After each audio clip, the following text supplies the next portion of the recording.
This channel does not promote any violent, harmful, or illegal activities. All content provided by this channel is meant for an educational purpose only. যেটা হয়েছে সেটা অনভিপ্রেত, যেটা হয়েছে আমাদের মতো দলে সেটা কাঙ্ক্ষিত নয়।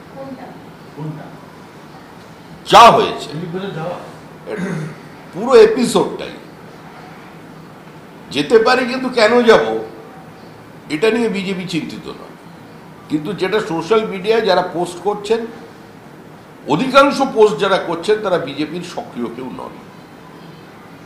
কিন্তু তারপরেও স্বীকার করে বলছি যেটা হয়েছে সেটা কাঙ্ক্ষিত নয়। পার্টিতে যাদের এটা দেখার কথা, নির্দিষ্ট গঠনতন্ত্র অনুযায়ী তারা বিষয়টি দেখছেন এবং দেখে যা করার তারা করবেন। এর বাইরে আমি কোনো মন্তব্য করতে চাই না। আমি বলছি যেটা হয়েছে সেটা অনভিপ্রেত। শুধু সৌমিত্র খা নয়, অনেকে পোস্ট করেছে এবং এই যে বিভিন্ন নেতাদের নামে কটূক্তি করছে বিভিন্ন স্তরের কর্মীরা, আগামীতে সেই কর্মীদের বিরুদ্ধে দল কি ব্যবস্থা নিতে পারে? যেহেতু বিভিন্ন নেতা নিশানায় এবং বিভিন্ন স্তরের কর্মীরা যে যার মনের মতো লিখে যাচ্ছে। না, যে যার মনের মতো লিখতে পারে না। যে যার মনের মতো যখন লিখছে তখন দলের যেটা করার দল সেটা করবে। বিজেপি সংঘবদ্ধ ভাবেই পশ্চিমবঙ্গে 2026 সালে তৃণমূল কংগ্রেসকে সরিয়ে দেবে। যারা এই ফেস দেখে, কয়েকটা ফেসবুকের পোস্ট দেখে, আর যারা জয় জগন্নাথ দেখে উদ্ভাবন নৃত্য করছেন যে বিজেপি অন্তর্কল হয়ে দীর্ণ হয়ে গেছে, এরা লড়াইয়ে যেতে পারবে না, তারা ভুল করছেন। একটু অপেক্ষা করুন, পরিস্থিতি বদলে যাবে। তবে আবার বলছি, যেটা হচ্ছে সেটা অনভিপ্রেত। আমাদের মতো দলে সেটা কাঙ্ক্ষিত নয়, সেটা নিন্দনীয় এবং প্রত্যেকের এ ব্যাপারে সতর্ক থাকা উচিত, সে যত বড় নেতাই হোক না কেন। দলের সিদ্ধান্তই চূড়ান্ত সিদ্ধান্ত। দলকে সবসময় সিদ্ধান্ত নিতে হয় না। একটা রাজনৈতিক দল করলে তার সংস্কৃতিটাকে অ্যাডাপ্ট করতে হয়। একটা রাজনৈতিক দলে থাকতে গেলে দলীয় সাংগঠনিক গোপনীয়তাটাকে রক্ষা করতে হয়। নেতৃত্বের প্রতি একটা প্রশ্নাতীত আনুগত্য রাখতে হয়। এটা যে কোনো রাজনৈতিক দলেই থাকে, আর আমাদের মতো দলে একটি বেশি থাকে। পশ্চিমবঙ্গ বিজেপিতে যে ভাবে পোস্ট হয়েছে, এটাতে দল অস্বস্তিত্ব অনেক দূরের কথা। এটা আমাদেরই চিন্তা করবার বিষয়, যেটা কেন এই অবস্থা তৈরি হয়েছে। তার জন্য দলও আত্মসমীক্ষা করবে এবং প্রয়োজনে দল ভবিষ্যতে যেটা করার সেটা করবে। কিন্তু সেটার দায়িত্ব আমার নয়। আমার যতটুকুনি স্তর আমি সেখানে থেমে গেলাম, বাদবাকিটা যাদের করার তারা করে দেবেন। আপনি বলছেন এটা কাম্য নয়, এটা কাঙ্ক্ষিত নয়, দল ব্যবস্থা নেবে। কিন্তু যা পরিস্থিতি হয়ে রয়েছে, আপনারা এটাকে বাড়তি দিচ্ছেন কেন? কোনো সমালোচনা হচ্ছে, কড়া ব্যবস্থা। আপনারা কি দিলীপ ঘোষের বিরুদ্ধে কড়া ব্যবস্থা নেবেন? দিলীপ ঘোষের বিরুদ্ধে কি? দিলীপ ঘোষ আমাদের দলের প্রাক্তন সভাপতি।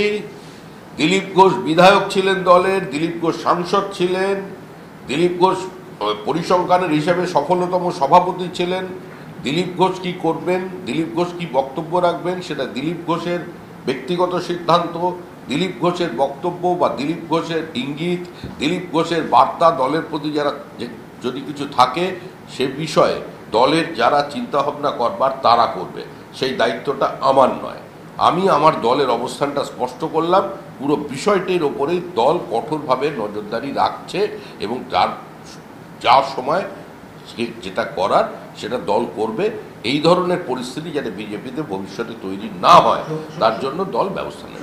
যারা নতুন এসেছেন, ধরুন অন্য দল থেকে এসেছেন, প্রস্তাব পাচ্ছেন, বা অন্যান্যরা যারা অন্য দল থেকে এসেছেন, তারা দেখা যাচ্ছে যে দিলীপ ঘোষকে নিয়ে এমন এমন কিছু টার্ম ব্যবহার করছেন, এমন এমন কিছু লেখা লিখছেন যেটা কোটানকোট আপত্তিকর।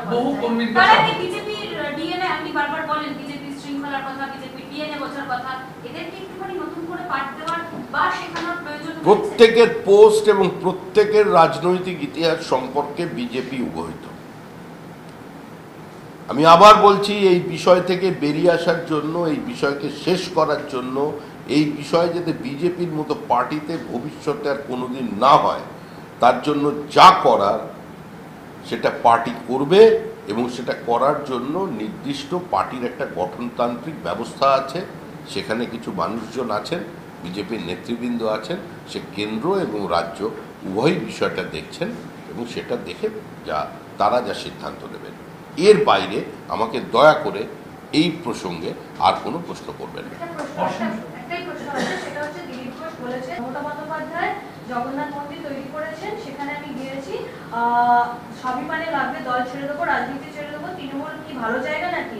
দিলীপ ঘোষের জায়গা তৃণমূলের থেকে অনেক ওপরে, দিলীপ ঘোষ সেটা বলেছেন। দেখুন, দিলীপদা কি বলছেন সেটা দিলীপদার ব্যক্তিগত মতামত। দিলীপদা তার মতো করে পরিস্থিতি ব্যাখ্যা করেছেন, আর যে কেউ যে কোনো জায়গায় যেতে পারে।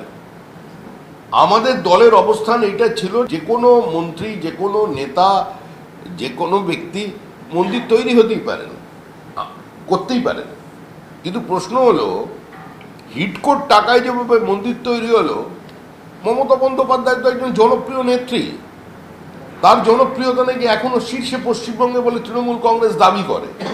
তো তিনি তো ক্রাউড ফান্ডিং করতে পারতেন, তৃণমূল কংগ্রেসের কাছ থেকে কর্মীদের থেকে চাঁদা নিতে পারতেন।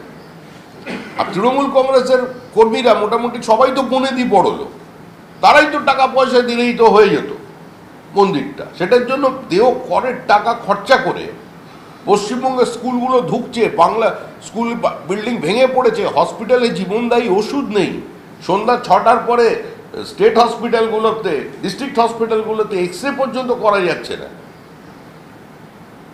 বহু ভেন্ডার পয়সা পায়নি। এই যে পথশ্রী করেছেন, খুঁজে দেখুন তো, কন্ট্রাক্টরদের সঙ্গে গিয়ে কথা বলুন, একবার কথা বলে দেখুন কজন পেমেন্ট পেয়েছেন, কতদিন টাকা বাকি আছে। এই যেখানে রাজ্যের পরিস্থিতি, তো সেখানে হিটকোট টাকা খরচা করে জগন্নাথ মন্দির বানানো এটা কোনো সরকারের কাজ? আমরা দলের অবস্থান এটাই। আমরা কেউ এখানে জগন্নাথের বিরুদ্ধে যুদ্ধ করতে নামিনি। আমরা তো প্রথম থেকেই বলেছি যে কালীঘাটের মা কালী তৃণমূল কংগ্রেসের ফাইল রিজেক্ট করে দিয়েছে, বলে পারবো না। তারপরে ওরা গিয়েছিল পুরীতে, ওখানে জগন্নাথ দেব বলেছেন আমার যদি হাতও থাকতো তাহলেও আমি তোমাদের বাঁচাতে পারতাম না, যা তোমরা করেছো। এরপরে ওখান থেকে জগন্নাথ দেবই পাঠিয়ে দিয়েছেন এদের, যে যাও বঙ্গোপসাগরের কিনারে। জগন্নাথ দেবী ওদের ফেলবে বঙ্গোপসাগরে, বিসর্জন দিয়ে দেবে। আমরা বলছি বারবার যে আমরা বিসর্জন দেওয়ার চেষ্টা করছি। ওই ফিরাদ হাকিম যেটাকে একটা গঙ্গা পুজো নাকি শুরু করেছেন এইখানে বাবুঘাটে সাজিয়ে গেছে, ওখানেই তৃণমূলের বিসর্জন হবে কার্নিভালের মতো। কিন্তু এখানে উনি জগন্নাথ দেবের ইচ্ছা যে তৃণমূলকে বঙ্গোপসাগরে ভাসাবে, ওই নিয়ে এসছেন এখন দীঘায়। সবই প্রভুর ইচ্ছা, আর আমাদের কিছু করার নেই।